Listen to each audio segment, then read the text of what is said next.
Halo. Kembali lagi bersama aku Nathaniel Dias dengan NIM 1822001 dari kelas 01. Nah, di kesempatan kali ini aku akan menjelaskan mengenai pekerjaan yang telah ditugaskan dari minggu lalu, yaitu ujian tengah semester mata kuliah II 3150 Multimedia System. Nah, ujian ini tuh terdiri dari 3 soal dan aku akan menjawabnya satu-satu berdasarkan urutan pertanyaan.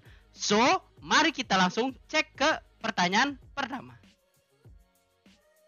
Nah, untuk pertanyaan pertama menanyakan mengenai proses sampling sinyal satu dimensi fx secara matematis dengan menggunakan operasi konvolusi. Langsung saja kita jawab. Sebelumnya, sinyal tuh terdiri dari sinyal analog dan sinyal digital. Tapi yang dipakai di sini adalah sinyal digital. Kenapa sih harus sinyal digital? Nah, sinyal digital direpresentasikan dengan kumpulan nilai diskrit yang terdefinisi di saat tertentu.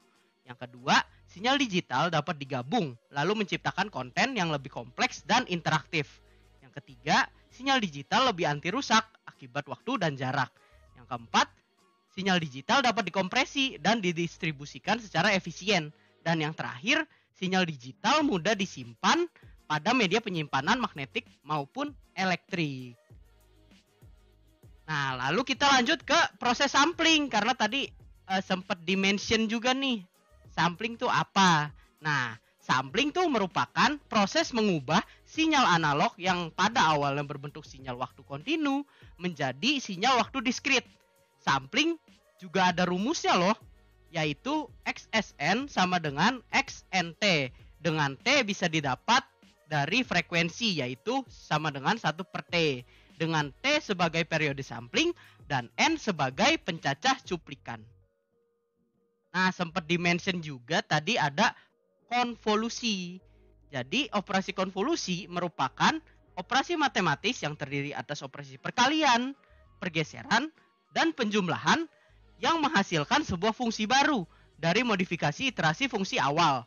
Konvolusi juga ada rumusnya loh, yaitu F kali GT sama dengan integral dari minus tahingga sampai tahingga.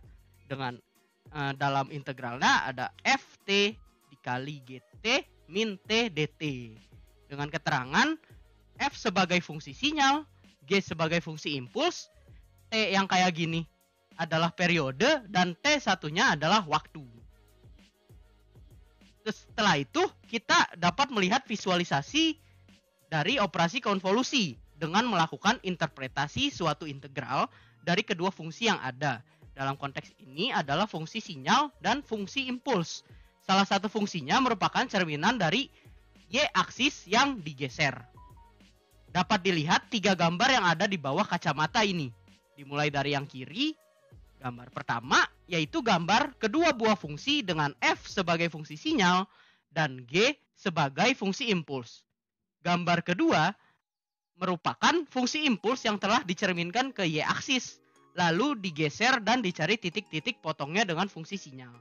Pada gambar terjadi 5 posisi yang berbeda, yaitu dari 1, 2, 3, 4, 5. Dan gambar terakhir yang paling kanan ini menunjukkan fungsi dari konvolasi yang mengambil integral atau luas di antara keduanya. Nah, dari hasil visualisasi didapatkan kembali rumus, yaitu seperti berikut. Yang pertama ada rumus untuk fungsi impuls G dengan periode T, yaitu PT yang bisa dilihat di atas ini. Lalu ada juga fungsi untuk persamaan konvolusi titik sampel ke N, yaitu perpotongan XT dan PT dengan XT merupakan fungsi sinyal dengan periode T. Dapat dilihat juga rumusnya seperti berikut. Nah, setelah itu hasil konvolusi sudah dapat dilihat seperti pada gambar. Nah, di sini ada F merupakan grafik fungsi sinyal dan G yang merupakan grafik fungsi impuls.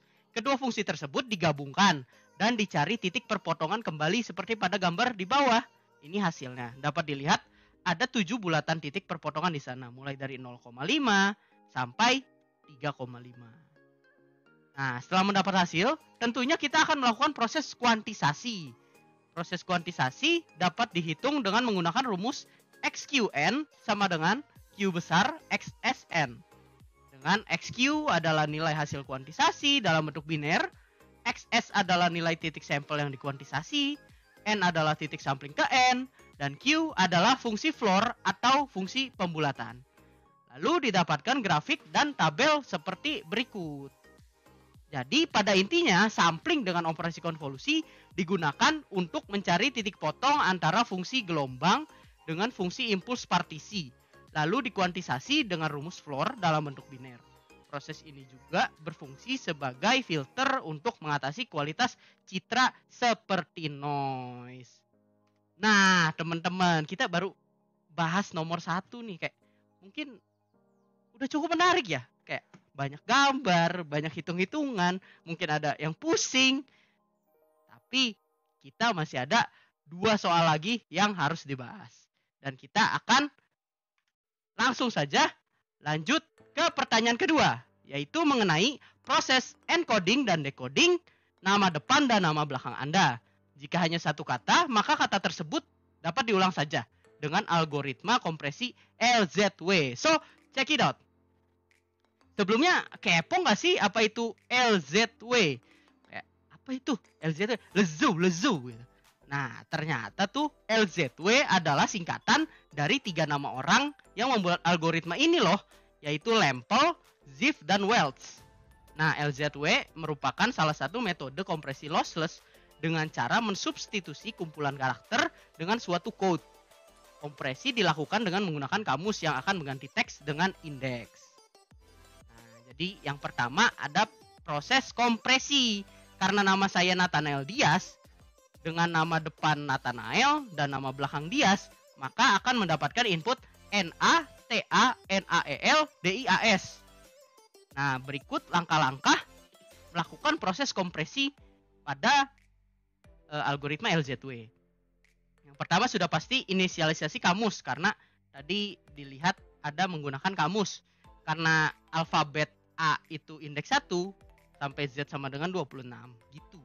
Nah, lalu ada P. P di sini sebagai karakter input. Lalu C sebagai karakter berikutnya. Lalu kita tambahkan tuh stringnya P plus C. Lalu lihat pada kamus.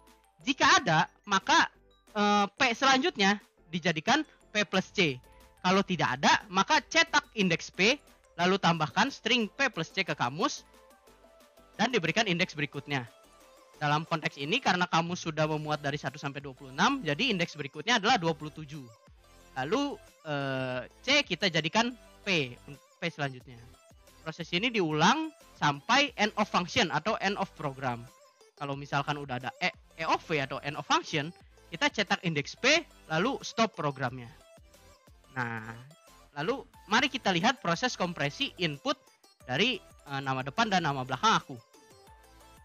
Bisa kita lihat di awal inputnya adalah N, C-nya yaitu A. Karena indeks N adalah 14 dalam alfabet, jadi kita tulis outputnya 14. Lalu kita menambahkan P plus C, karena P plus C yaitu NA dan belum ada di kamus, maka kita menambahkan string NA ke kamus dengan indeks yang baru yaitu 27. Untuk proses selanjutnya sebenarnya sama sampai menemukan penggabungan P plus C yang sudah ada di kamus, seperti pada N dan A di sini. Karena N dan A di sini sudah ada NA, jadi untuk next P-nya akan menjadi NA. Lalu NA akan ditambahkan dengan E, karena NAE tidak ada, maka NAE dimasukkan ke dalam kamus dengan indeks baru lanjutan dari indeks sebelumnya. Di sini juga outputnya karena dia NA, jadi outputnya 27. Untuk selanjutnya juga sama, dengan proses yang sama juga sampai end of function dan langsung inputnya S langsung mengeluarkan output indeks S yaitu 19. Lalu output indeks yang di sini diurutkan untuk menjadi output yang bisa dibaca lebih enak sama banyak orang. Yaitu outputnya ada 14, 1, 20, 1, 27, 5, 12, 4, 9, 1, 19. Nah, next step-nya adalah dekompresi. Nah, inputan yang dipakai kali ini didapat dari output pada proses kompresi sebelumnya, yaitu 14, 1, 20, 1, 27, 5, 12, 4, 9, 1, 19. Dan ada langkah-langkah juga nih yang agak berbeda dari proses kompresi, tapi sebenarnya intinya mirip-mirip gitu. Yang pertama pasti inisialisasi kamus. Karena di sini inputnya angka, jadi menurut aku lebih mudah kalau misalkan jadi 1 sama dengan A dan 26 sama dengan Z gitu. Lalu ada cewek yaitu karakter input disimpan pada output. Lalu ada C itu karakter pertama cewek. Terus ada cewek menjadi PW dan next input akan menjadi cewek. Seperti biasa kita harus bermain dengan kamus. Di sini kita lihat ceweknya. Jikalau ada cewek pada kamus, seperti biasa cewek dijadikan output, lalu PW dijadikan P dan karakter pertama cewek dijadikan C. Lalu seperti biasa kita nambahkan string P plus C ke kamus. Nah, di sini kalau tidak ada variabel baru nih. Ada namanya output string S. Nah, output string S itu gabungan dari PW plus C. Lalu seperti biasa PW akan menjadi P. Di sini ada yang menarik. Jadi yang tadinya karakter pertama cewek menjadi C, di sini karakter pertama pada S yang akan menjadi C. Lalu tambah string P plus C ke kamus. Seperti biasa, proses ini dilakukan sampai end of program atau end of function gitu. Berikut proses dekompresi input dari input yang tadi. Karena awal PW stringnya belum ada atau null, jadi ditulis saja null dengan indeks 14. Karena indeks 14 stringnya N, ditulis saja N. Dan C-nya akan mengambil N dan outputnya juga N gitu. Lalu output ini akan turun ke bawah menjadi PW. Dan ada indeks selanjutnya yaitu 1, di mana 1 itu adalah indeks untuk huruf A. Jadi P-nya PW akan menjadi P dan cewek string A akan menjadi di C. Lalu outputnya adalah A, lalu kita menambahkan P plus C dan masukkan ke dalam kamus yaitu NA dengan indeks 27. Yang menarik di sini ada di string NA dengan indeks 27. Karena di sini ada proses di mana kita hanya mengambil satu karakter pertama dari string cewek yaitu N. Jadi C-nya akan mengambil N saja dari ceweknya ini. Outputnya tetap sama NA dan jangan lupa masukkan ke kamus P plus C yaitu AN dengan indeks 30. Selanjutnya prosesnya sama semua, tinggal diulang-ulang saja sampai end of function dan mendapatkan output seperti berikut yaitu NA, TA, NA, EL, DIAS. Nah, kalau misalkan teman-teman nih kepo dengan full versionnya gimana sih? Aku tuh menggunakan spreadsheet untuk mengerjakan soal nomor 2 ini. Dan teman-teman bisa melihat spreadsheetnya di sini bit.ly/UTS Sismul nomor 2 dengan UTS kapital, SM dan N-nya kapital juga. Gitu, teman-teman. Nah, udah 2 nomor nih dan udah cukup lama aku di sini ngejelasin. Mungkin kita refreshing dulu kali ya, kayak ya olahraga dulu lah, kayak meregangkan otot-otot kita. Dan sisa 1 nomor dan ini nomor terakhir. Terus teman-teman kepo nggak sih nomor terakhirnya apa? Kan nomor 1 kita tadi udah ngebahas tentang proses sampling dengan operasi konvolusi. Terus nomor 2 praktek nih, kayak pakai nama sendiri, terus coba di encoding dan decoding pakai proses LZW. Nah, di nomor 3 kali ini lebih menarik sebenarnya dan kita langsung lanjut aja kali ya. Oke, lanjut ke pertanyaan ketiga dan terakhir yaitu mengenai proses encoding dan decoding citra foto milik Anda seperti saat latihan di kelas memakai Python atau MATLAB. Tanpa banyak ngomong, langsung kita bahas saja.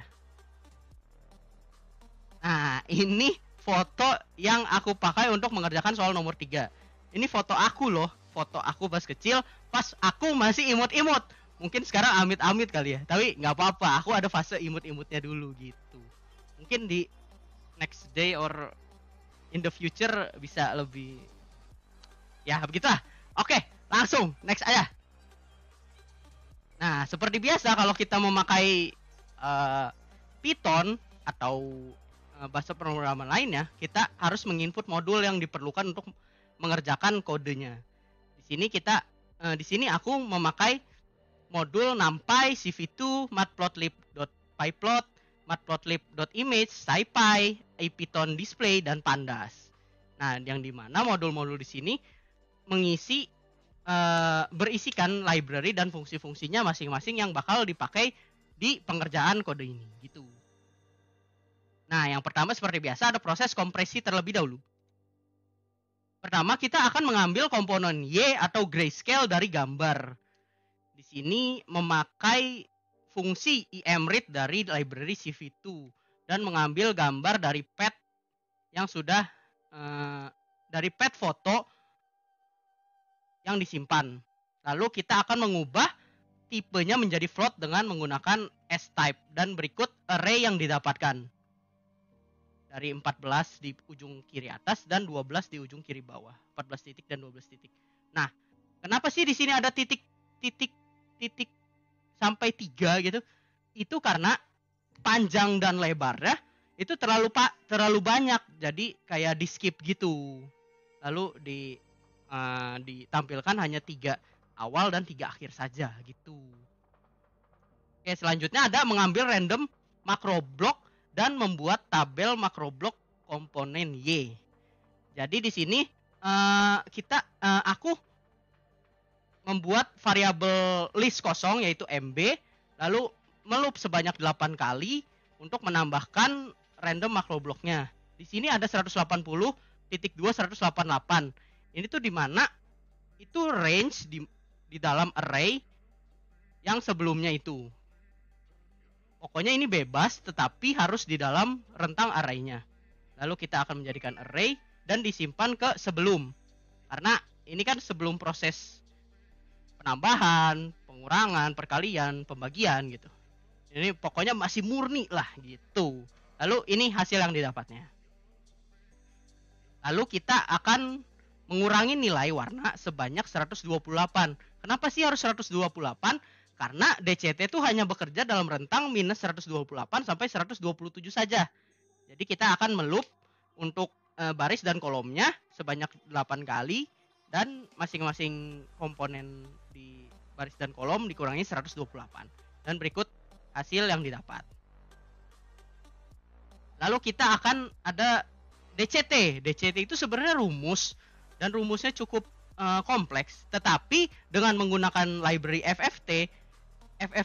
library FFT sudah memiliki fungsi yaitu fungsi DCT dan akan membuat perhitungan DCT menjadi otomatis menggunakan library FFT tersebut gitu.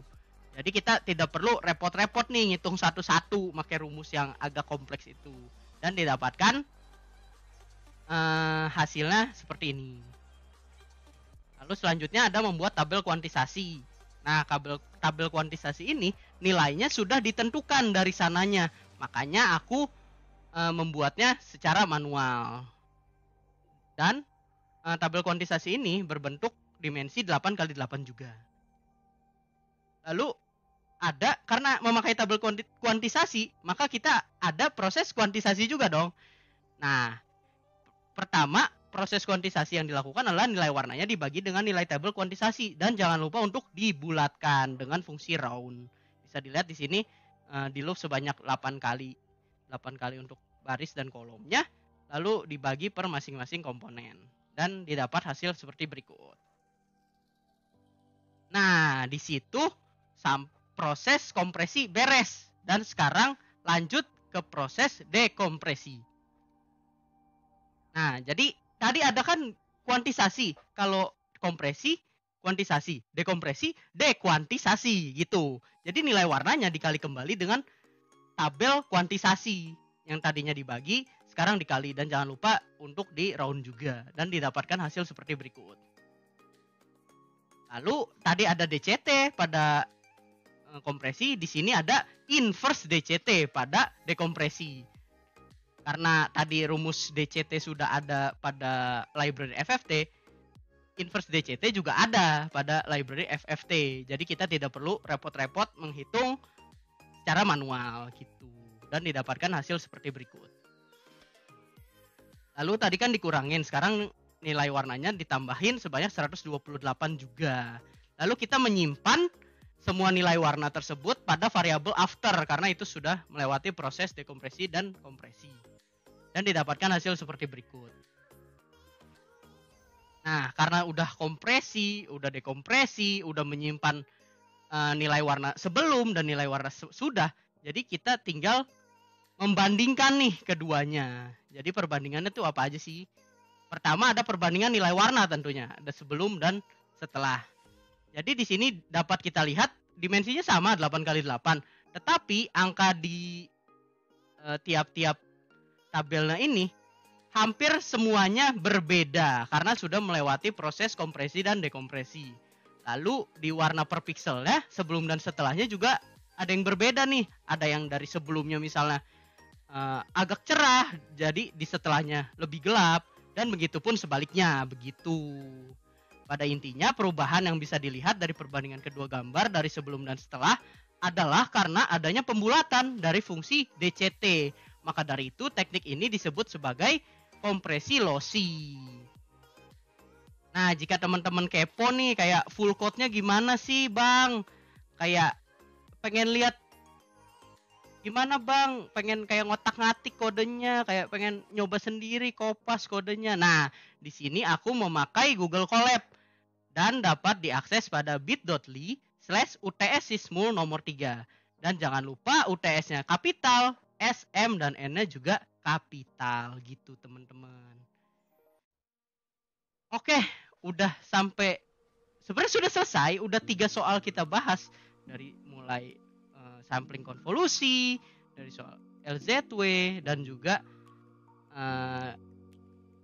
encoding decoding citra foto milik Anda yaitu dari JPG. Cukup capek ya, guys. Tapi dari 3 soal itu aku juga mendapatkan banyak pelajaran baru nih dan ilmu-ilmu baru gitu.